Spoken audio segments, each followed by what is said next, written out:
Hello, my dears. My name is Joanna, and I welcome you to Johanna Draconis, the Deconstruction of C-PTSD podcast. In this episode, we will talk about men's mental health. Fitting, since it's the month Movember. I usually avoid any topics that have the potential to be dragged into a culture war debate, but people are suffering and dying. Therefore, it is a very important topic. So let us talk about it. This is naturally an emotional topic, and given that I'm a woman, I know I'm bound to not belong to the affected group, and often seen as the opposition, which is why I will be putting statistics in the description with numbers for you to explore and verify. So we will focus on looking at and finding solutions for the mental health needs of men, from my view as a therapist and my experience treating men. Mostly because a lot of information floating around is misleading and unnecessarily hopeless. We first talk about myths, then treating men, then loneliness, then talking, and then solutions. My two main problems with the myths are that first, they tell the victim that it is hopeless and signals them it's better to just give up. There is an especially vicious section on the internet that will perpetuate such ideas and encouraging men to commit suicide. And it is a rabbit hole the algorithm loves to pull you into. And second, they muddy the water, which makes it harder to find a solution and actually figure out where the problem and issues originate. A good example is that men don't get custody of children in courts. That is incorrect. If men try, they get it 70% of the time, an overwhelming majority. It just leads to men not even trying because they think it's pointless. Another misleading information is that men are more prone to suicide by saying more men die to it.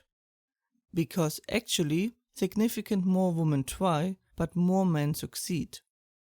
We have a huge mental health crisis, not just affecting men, but everyone, which makes projects like mine sadly necessary to fill in the gaps and trying to patch the mental health coverage.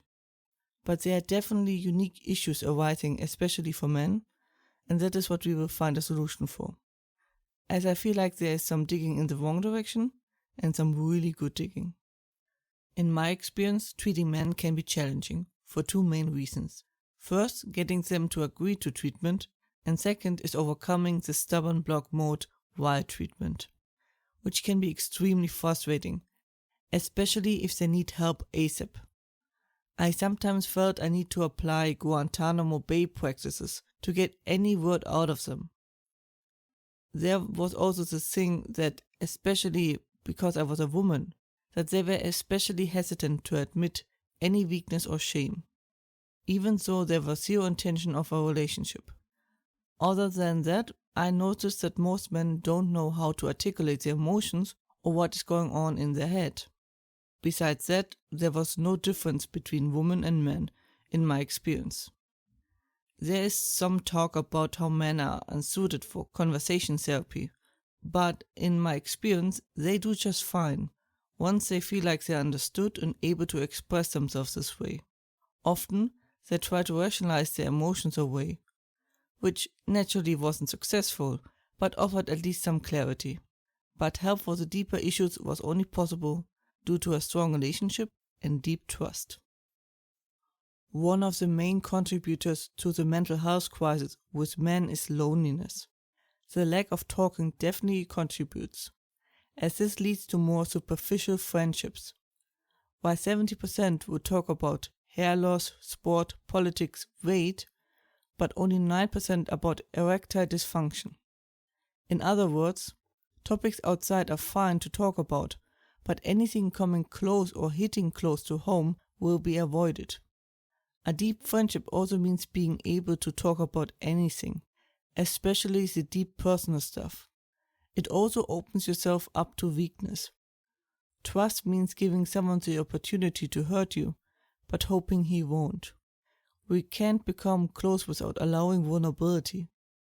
But so many men seem to fear even death less than being hurt or vulnerable, only exception being their partner. And even then it's difficult. That speaks for a very fragile insight, which means it is especially important to get help or change things. There is a deeper answer to why that is. The culture definitely plays an important role, but there is more to it. I encourage you to listen to episode 154, Feeling Unlovable, 155, Loving Yourself, and 159, Feeling Scared. When you love yourself, it's hard to feel truly lonely, and pets are very helpful. The main issue is really the talking, but how do we solve the talking issue? Around 40% of men in the UK won't talk about their mental health. To quote a conversation with a male friend, "I don't understand how you do it. You just talk about your problems. How else would I find a solution for them? I might be blunt, but that also helped me to learn how to express myself in regards to my emotions, feelings, and well-being. It is a skill you have to learn and develop and keep in shape, like driving a car. And it is, as far as I can see, the most important factor to help men and prevent suicides. There are a lot of great projects, which are often led by very prominent and masculine figures to break the strong have to be silent stereotype. These programs might be the reason that the UK has the lowest suicide rate among the Western nations, and that with relatively little sun. So what are the possible solutions for these issues? A larger push for making it acceptable for men to talk about their emotions and getting rid of that silent, stoic, two-dimensional male image is incredibly helpful, especially if it is masculine men saying and pushing for it. It also needs talking points, like the literary talking points to help further the issues. And it has to come from men, or acceptance is unlikely. For the individual, I recommend learning how to express your emotions. One way you can do that is by writing down every day how you feel and your well-being is. Try to push yourself with each entry a bit, to further improve your skills. You can destroy it if you worry about someone reading it, but reading old entries helps to show change. You can also join a chat group to help take the tentative steps in secret and become more comfortable in doing so. Careful with identifying details. And truly find people who care for you and you for them. Building a strong bond takes time, but it is definitely worth it. That was it for today's episode. I hope you found it helpful and that you are safe and well. And, as always, if you have any questions or feedback and the like, please let me know at contactme@johannatakunst.com. More information and transcript you can find as usually under johannatakunst.com and links are in the description. You can also find me under @johannatakunst on YouTube, Twitter and Instagram. Hope to see you next time, watch yourselves and have a wonderful time. Thank you for watching. If you liked it, please leave a like and subscribe. Let me know what you think in the comments, my socials, or a message.